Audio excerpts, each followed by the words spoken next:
Kakadosh, Boker or Beki'im Bahalacha 6, Siman Kuf Samech 160, the Siman 160, page 149, day 60. Halacha Kaftet 29. Okay? Ocean water is not fit for the mitzvah of Netilat Yadayim since it is not fit for a drink, right? For the dog to drink. That is, one may not fill a container with ocean water and pour it onto his hands. It is permissible, however, to immerse one's hands in the ocean as if it's a mikveh. In this case, one must say the bracha. So if you remember, we already learned this halacha yesterday. We said, for you to dip the hands inside the water does not need to be fitting for a dog. And you could even use it as a mikveh. That's why the sea, you could go into the sea, right? Ocean water, right? You could also you could dip into a mikveh that was also not fitting for drinking for a dog. But to take the water from there to use it as Netilat Yadayim, that does not work. So that's what we learned yesterday, and that again is what we're learning today. Halacha number 30, boiled ocean water. What happens if you took the water of the ocean? Yeah, and you boiled it. If someone boils ocean water, it becomes fit for a dog to drink. Therefore, it is then fit to be poured on the hands of Netilat Yadayim. Again, here you would make a bracha. Why? Because now it is fitting. Look at number 99 in the footnote.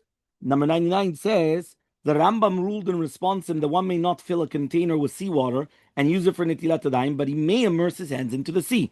So we already saw this, right? So he says, the Rav David ben Zimra, this is the Radbaz, tempered with this ruling, explaining that after boiling the seawater, it becomes fit for a dog to drink, and therefore you could use for Netilat Yadayim. According to one interpretation in the case of Mishneh, Rabbeinu David meant that since it is possible to boil the seawater, it may be used even before it's boiled. But a closer examination of the Radbaz, however, shows that that it's only after boiling that it's actually going to be okay. The Chikre Lev ruled that the seawater is fit for the mitzvah of Netilat Yadayim, citing a proof from the Yerushalmi, although others challenged this ruling. The Nidid Lev upheld and refuted this challenge, and he says is likewise the of Beki'im Bahalacha. Nevertheless, Nechmad Lemaor refuted the proof from the Chikre Lev brought by Yerushalmi, and he concluded that you could not use the water of Netilat Yadayim from the sea. The Petach Hadvid brought down the Rav Shmuel Vital, ruling likewise that one may immerse his hands into the seawater but not use it for Netilat Yadayim, and this conforms with the Rambam.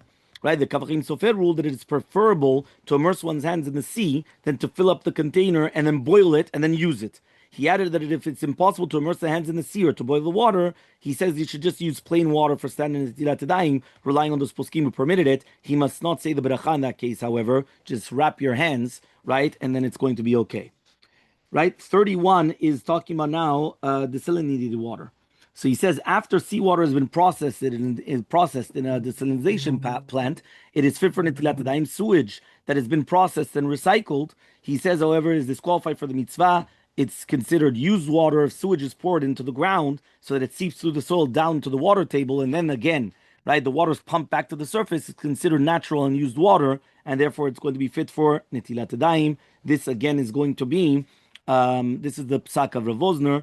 And the last little nikuda has to do with what about putrid water that became purified, which basically nowadays you have it. It's called purified water. So for example, if you buy from Costco, you could buy spring water, that's natural spring water, or you have purified water. Purified water is water which bemet was not pure, and they came and they purified it, right? So basically it was not good water, and they purified the water, and that's what they're selling you to drink, right? That I don't know if anybody actually understood that, but that's what it means, okay? That's why it's cheaper and it's not as good quality, right? So it says over here like this, Arav Yaakov Ades, and the Rishon LeZion about putrid water that has been purified in a desalination plant, he says, do we say now that the water is clean and therefore it's fit for the mitzvah?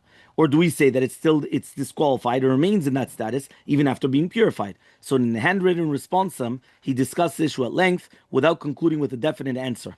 This responsum was printed in full in the Yalkut Yosef. Rav Yitzchak Yosef summed up the halacha, and he says, some poskim rule that if putrid water was purified, it becomes fit for the mitzvah. So basically he just said some poskim say it's good. Right, but he didn't. But Rav Ovadia himself, he was going back and forth. He didn't actually give a real maskana to it. This is not the same as reprocessed sewage, which remains disqualified for the mitzvah as written above. Sewage is used water and therefore remains as such even after it's purified. The discussion here is about water that was not used but became putrid, and then you just purified it. Okay, so that's obviously right. There's going to be two different halachot of sewage, mamash, that was a thing, and then you purified it, or it was just not good water, and then they just came and they purified it. There's going to be two different halachot, and Bezat Hashem we continue tomorrow.